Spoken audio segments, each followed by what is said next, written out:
Қайырлы кеш, достар. Сіздермен бірге той асына той орталығы және де біз бүгін кішкентай ғана Ерназар атты батырдың тойына келіп қалдық.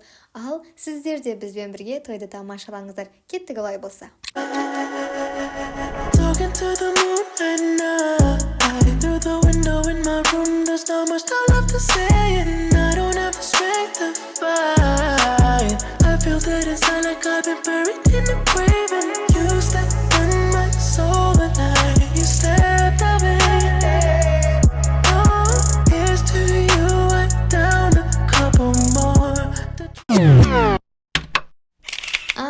Айтпақшы, бұл кім десеңіздер, бұл бүгінгі тойды басынан аяғына дейін басқаратын асаба.